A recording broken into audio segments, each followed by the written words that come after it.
These are the Manitoba Plains, where one of the world's once great genus with a diversity of species continues to diminish.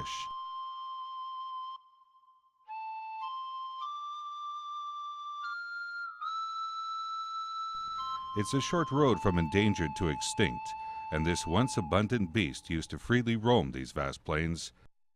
Now the numbers have thinned out to rare sightings. Once so common, local residents would wake up and find them standing in their driveway or lawn. It is the intention of this film to raise awareness about this endangered species and to bring struggle for survival to the forefront of public consciousness. The history of the winter beater is as unique as the beast itself. It is an evolved species whose appearance and body have continued to change as a direct response to their environment. Their natural resilience to the ever-changing harsh climate is nothing short of remarkable. There are many subfamilies of this beast. Some of the most common were the Reliant or K-car, the Dynasty, and the Skylark, just to name a few. Well, this is my beast, as I call it. It's a 1974 Oldsmobile Omega. I've had it for about 5 years now. It was my grandparents' car. It was sitting in a garage for about 10-15 years. So when I got it, it was in pretty good condition. Like I said, I've had it for 5 years, and Winnipeg winters have been quite rough on this thing with all the salt in the roads. Every winter it gets a little more rusty. But it works good, gets me from point A to point B. My dad had an old 77 Oldsmobile as well, and he did the same thing. When we were getting rid of that, we gave it to my cousin who does demolition derbies. And so who knows, maybe this thing will be in a demolition derby one day when I finally get rid of it. This is awesome.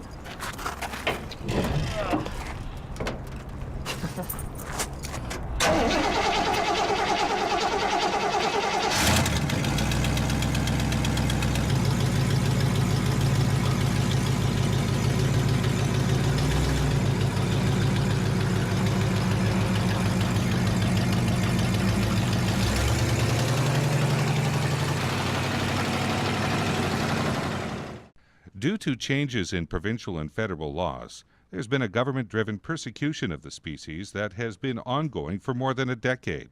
Policies such as safety laws have put an end to many of these proud beasts, with plenty of life still left in them. For the few that have survived, the provincial government is planning to introduce new emissions laws modeled after those already in place in other Canadian provinces to further reduce their numbers. Brian Smiley, Manitoba Public Insurance. There were about 200,000 inspections done in 2005. Of those 200,000, certainly many of the vehicles did not pass. They would be required to get improvements done on their vehicles, which they would have done if they want to get back on the road. If you bring a vehicle in from out of the province, again, you have to have the safety done before that vehicle will be registered. There is a vehicle inspection handbook that's in place.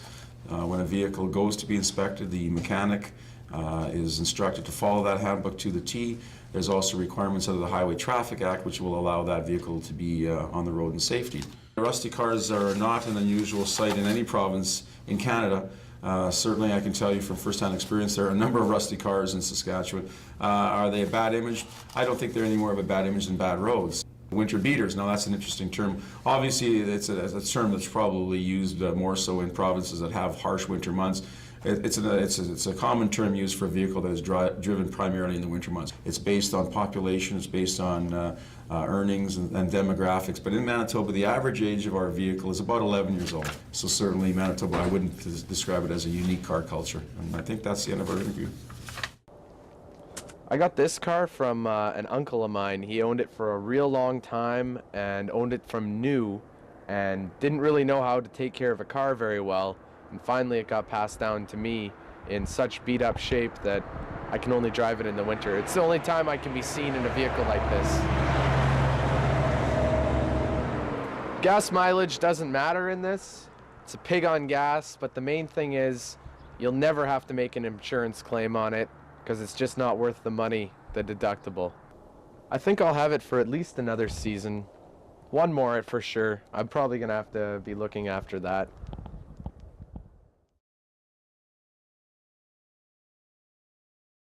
Safeties became mandatory, I think, 7-8 years ago.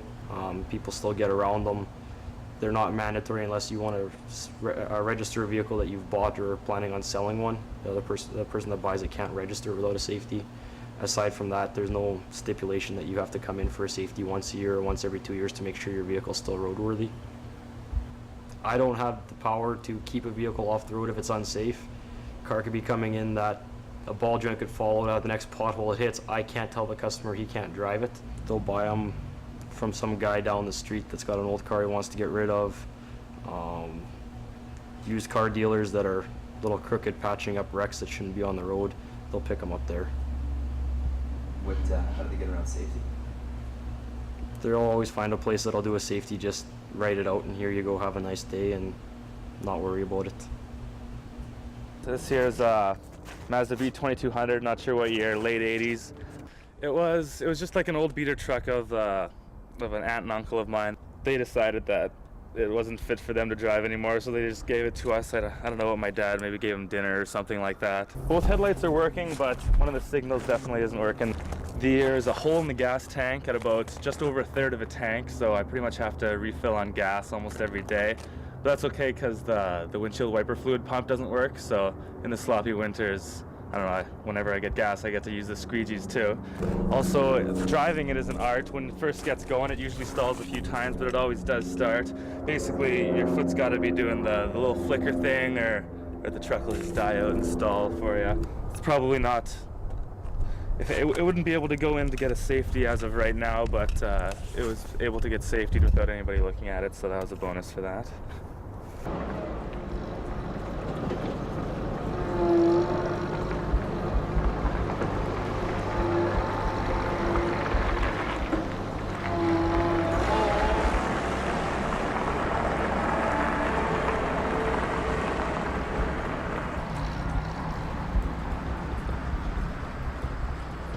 This is a Toyota Corolla SR5, 1984, two-door with standard transmission. I got it about 4 years ago for $1,000 from a nice country family. It's got a really bad heat problem because these cars weren't built for Winnipeg winters. So you just put a piece of cardboard in front of the radiator there and it tends to warm it up decent enough. And that's all caused by the salt in the city. And so we just filled it up with this foam stuff and spray painted it, try to hide it. It looks good from afar. You can't really tell. It looks better at least, but yeah, up close it doesn't look too good. But as I said, it's all the city's fault for all the salt they're using on the streets.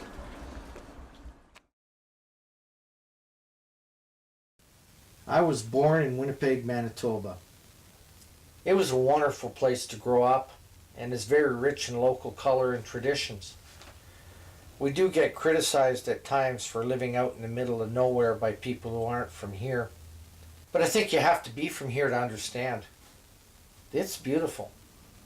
The flat landscape makes for wide open skies, and the province is full of lakes and rivers to explore. Winnipeg is a sprawled out city, and you can't really get around without a car. The transit system isn't very good, and not many people want to be out in the middle of winter waiting for a bus anyway. We love our cars, plain and simple. They're like members of our families, and we treat them as such. And like loved ones, we don't just put them down when they get old and slightly worn down. A little rust doesn't make a bad car.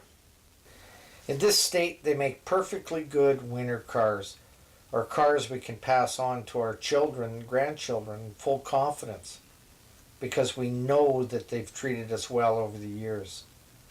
You can always depend on family. Winter beaters are part of Manitoba's culture, and they should always have a home in our province and on our roads. I've got a 92 Ford Tempo that's never let me down. I look forward to the day I can pass it on to my grandchildren with confidence and pride. This has always been a tradition in my family going back to my grandfather. It's my right. It's my earned privilege. And no government should have the power to take this away from any proud Manitoban.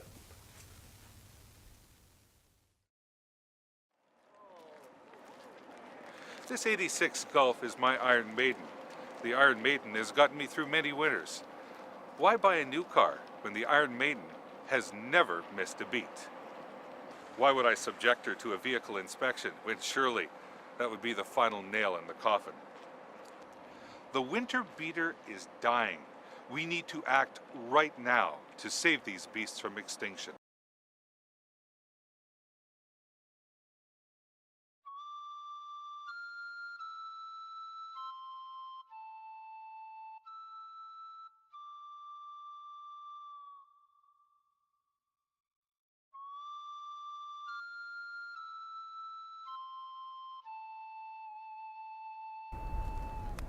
This is 1986 Chrysler 5th Avenue.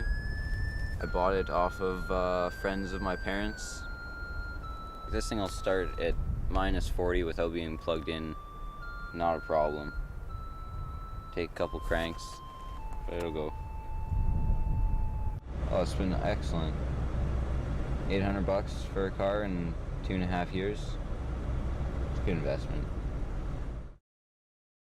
As soon as something breaks down that requires a couple $100 to fix it, this thing's just going to be sitting out in the back of my dad's farm probably for the next couple of decades.